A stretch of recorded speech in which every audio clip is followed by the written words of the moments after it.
Hello, j'espère que vous allez bien. Bienvenue dans une toute nouvelle vidéo. Et aujourd'hui, on se retrouve pour l'épisode 2 de ma chirurgie. Et donc aujourd'hui, je vais vous parler du jour J. En tout cas, j'espère que vous êtes bien installés. Moi, je le suis comme vous le voyez. J'ai changé un petit peu de décor. Enfin, quoique, non, vous connaissez ce décor, mais c'est parce que si ça vous dérange pas, je vais manger avec vous. Au moment où je vous parle, il est bientôt midi, mais vu que ce matin j'ai mangé salé, bah là j'ai décidé de manger sucré. Voilà. J'espère que vous êtes bien installés parce que ça va être une vidéo blabla. J'espère ne pas vous perdre en cours de route. Évidemment, pour moi, c'est de l'eau pendant cette vidéo parce que je peux pas boire autre chose avec ce genre de petit déjeuner. Et en fait, j'ai simplement, pour vous dire, mélangé des Weetabix avec du chocolat noir, mais c'est la marque Poulain, enfin la ligne gourmande, je sais plus, bref, avec une banane, du beurre de cacahuète et de la confiture de fraises. Voilà.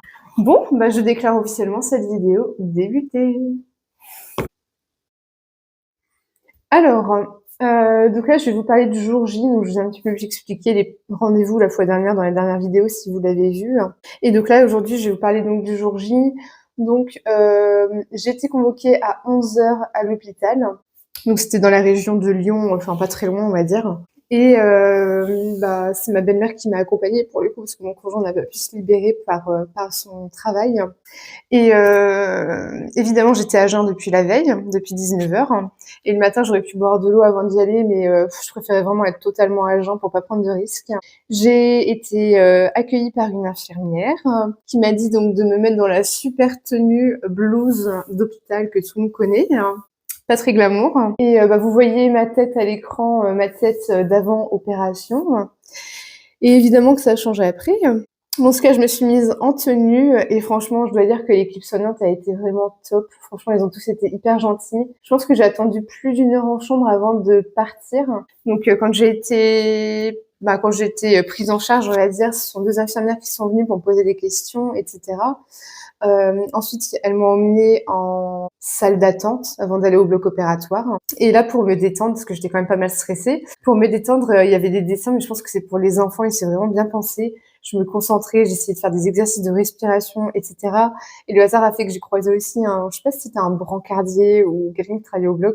Enfin, la coïncidence a fait que on a commencé à papoter ensemble et puis il avait un petit garçon de 2 ans, donc ça m'a détendu. On a parlé un petit peu de ça et ça m'aidait à penser à autre chose. Ensuite, je suis arrivée au bloc opératoire et j'ai été prise en charge par une infirmière anesthésiste et une infirmière de bloc opératoire. Et franchement, je vous dirais pas, toutes les deux, elles ont été vraiment topissimes. Au début, elle commence à me piquer, l'infirmière anesthésiste, au niveau de ma main. Mais en fait, j'ai les extrémités froides, été, hiver, toutes les saisons. J'ai des problèmes de circulation sanguine au niveau de mes extrémités, donc mains et pieds. Et mon sang, en fait, elle m'a piqué, mais mon sang ne venait pas. Donc, comme elle m'a dit, bon, c'est fait exprès, je fais ça pour que les patients se souviennent de moi. Et bah, elle m'a piqué ensuite par là, ou un peu par là, je sais plus déjà. Vous voyez, bah après, j'ai plus la marque depuis le temps. Ouais, c'était par là, je crois. Elle m'a piqué au niveau du pli du coude. Et là, mon sang est arrivé, évidemment. Mais je retiens surtout, c'est l'infirmière de bloc opératoire. En fait, au moins, ils m'ont mis le masque pour m'endormir. Elle a commencé, enfin, je faisais des exercices de respiration, elles m'ont dit de me détendre au maximum, mais je retiens qu'elle m'a tenu la main, mais je sais pas, j'ai senti qu'elle était vraiment très bienveillante et enfin, franchement, c'était adorable. Et je me souviens que juste avant de m'endormir, j'ai entendu une voix dire à tout à l'heure, madame. Enfin, c'est quelque chose, je sais pas, qui m'a marqué. C'était vraiment gentil. Petite béquille. Ah mince, je m'étais mis du rouge à lèvres. Bon, c'est rien. En tout cas, je me suis réveillée. Pour vous dire, j'ai pu savoir l'heure parce que un patient qui était dans la même salle que moi a demandé l'heure à une infirmière. Et en fait, quand j'étais plus ou moins immergée, et encore pas du tout, mais j'ai entendu qu'il était 17h et quelques. Et bref, je sais pas combien de temps a duré l'intervention, mais franchement, le réveil post-anesthésie, c'était dur, je vous jure. En fait, j'entendais tout ce qui se passait autour de moi, mais moi, j'étais stone, vraiment, c'était horrible. Je déteste cette sensation. C'était pire que dans mes souvenirs lorsque je m'étais fait opérer tant petite des amygdales et des végétations. En fait, quoi qu'il arrive, quand je fermais les yeux, j'étais pas bien parce que, je sais pas, j'avais les effets, en fait, j'arrivais pas à m'endormir. Vous savez, quand vous êtes dans un état un peu entre les deux, c'est dur en vrai à supporter. Et je sentais que j'avais un truc autour de ma tête, je commençais à toucher et tout. Enfin, c'était la poche de glace en fait, avec mon visage tout gonflé. D'ailleurs, je vais vous mettre des images au fur et à mesure, hein, vous devez les voir, je pense, mais Voilà, ouais. Et ouais, j'ai eu beaucoup de mal à immerger. Au final, je crois qu'il était cette heure-là. Ouais, quand on m'a emmené en chambre, je crois qu'il était pas loin de 20h. J'ai plus de notion du temps. Je vous dis vraiment, j'étais tellement dans le coltard. Et en fait, j'ai pu donner des nouvelles à mon conjoint que vers 20h, 21h, parce que j'étais tellement KO, comme je vous dis, que j'avais pas, je pouvais rien faire en fait. Mais par contre, chose que je retiens, c'est que j'étais assoiffée. Je crois que j'ai jamais été aussi assoiffée de toute ma vie. J'avais pas bu depuis la veille, hein. Pardon, ça faisait plus de 24 heures que je n'avais pas bu et franchement, j'en pouvais plus. J'avais bu, honnêtement, j'ai bu que 2 gorgées. Durant la nuit, les infirmières qui passaient m'avaient dit de me forcer à boire mais j'avais du mal parce qu'au début, ça m'a barbouillé en fait. J'avais des nausées et la nuit, c'était un petit peu la déprime parce que je suis allée dans la salle de bain. Au début, je me suis dit, j'ai pas envie de me regarder en fait. Et au bout d'un moment, je me suis forcée. J'ai vu mon visage. Et honnêtement, rien que d'y repenser, j'ai eu les larmes. Je me suis dit, c'est pas possible, je ressemble à ça. Après, je m'attendais à avoir des bleus et j'ai été épargnée au début. Mais quand j'ai vu ma tête, honnêtement, j'ai pleuré. J'ai pleuré parce que j'étais toute gonflée, toute boursouflée. C'était vraiment affreux à voir. En tout cas, pour moi, c'était affreux à voir. Toute mini parenthèse. Je suis désolée si certains, enfin, je pense qu'il peut y avoir des commentaires rageux sur YouTube, hein. Je suis désolée si ça en jette certains que je mange, mais j'avais envie de manger durant cette vidéo, donc voilà. Si vous aimez pas, passez votre chemin. Je ne vous force pas à m'écouter ou à me regarder. Bon, parenthèse fermée. Donc ouais, j'avais beaucoup de mal à accepter mon visage.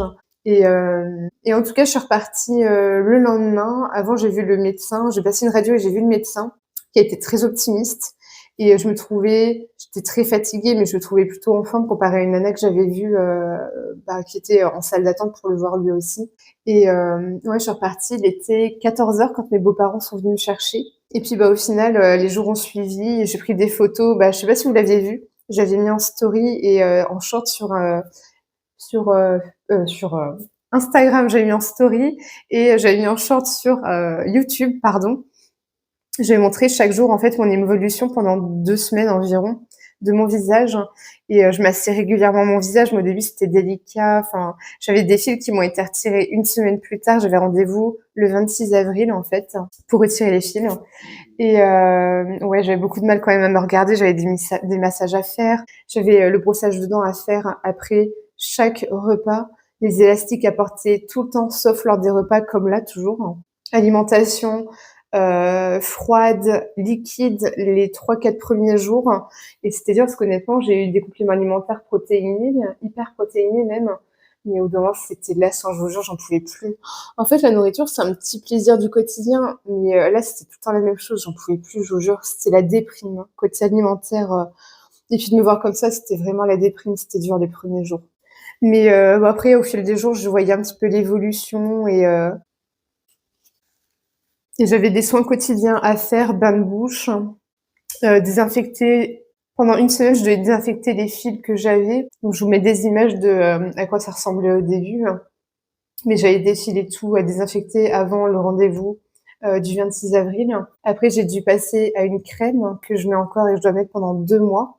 Et pendant 1 an, je dois mettre un stick solaire. Je vais vous le montrer. Donc, je vais mettre ce stick solaire pendant 1 an sur mes cicatrices, en fait, pour éviter que ça marque. Mais après, je trouve que je suis épargnée parce que je trouve que ça se voit pas trop, là. Celle-ci, elle fait un peu en relief. Celle-ci, légèrement, mais c'est pas pareil. Je trouve que c'est plus important ici. Côté alignement de mes dents, mâchoire, mais je suis choquée de voir à quel point, en fait, j'en avais besoin. Je me rendais pas compte à quel point. Avant, pour vous rendre compte, entre mes dents du haut et mes dents du bas, donc ma mâchoire du haut et ma mâchoire du bas, je pouvais passer mon doigt, en fait, entre mes dents. C'est la preuve qu'il y avait un souci. Là, je ne peux plus, évidemment. Mais avant, je pouvais. Et ouais, c'est choquant de me dire à quel point j'en avais besoin. Et comme je vous ai dit, si je le fais, c'est aussi pour pas avoir de problèmes de santé à l'avenir, profiter à fond de mes proches, de ma fille, de mon chéri, de ma sœur. Enfin, voilà. Donc avec du recul, je ne regrette pas du tout. Là où je vous parle, je l'ai revu. Je suis perdue dans les jours. J'ai revu la semaine dernière. Et là, je suis censée le revoir fin juillet pour le prochain contrôle. Donc voilà.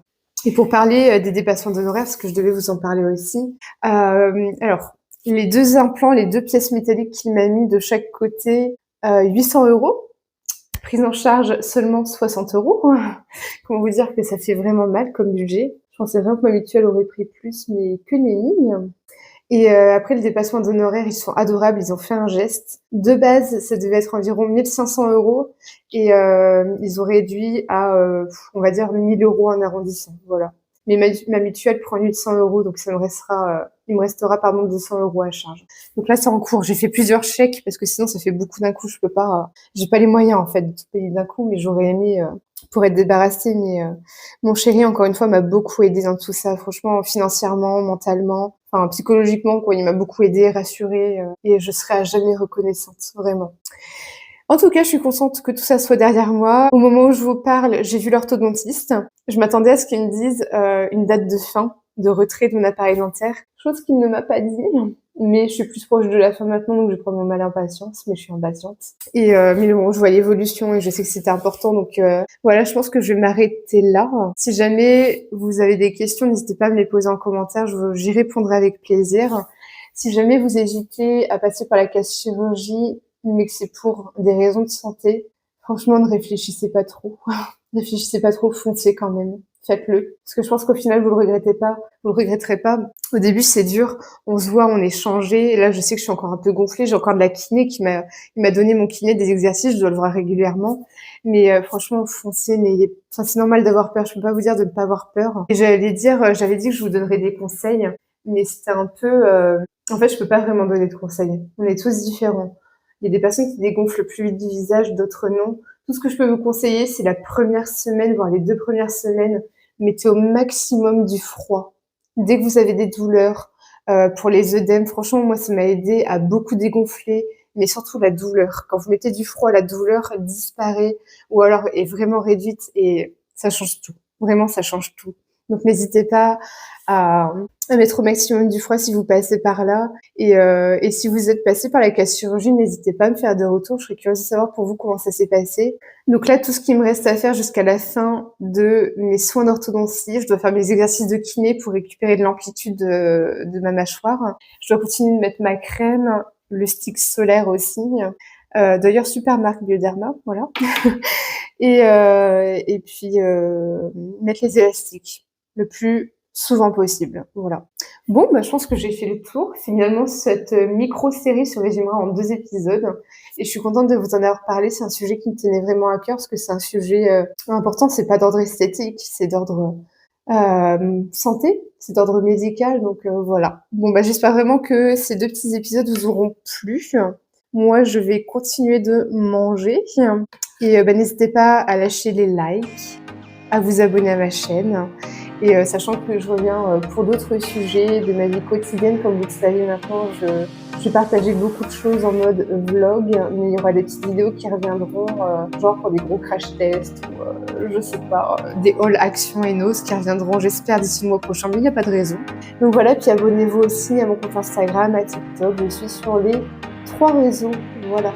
Bon, bah sur ce, je vais vous laisser et bah, je vous dis à très vite dans une prochaine vidéo. Bye bye!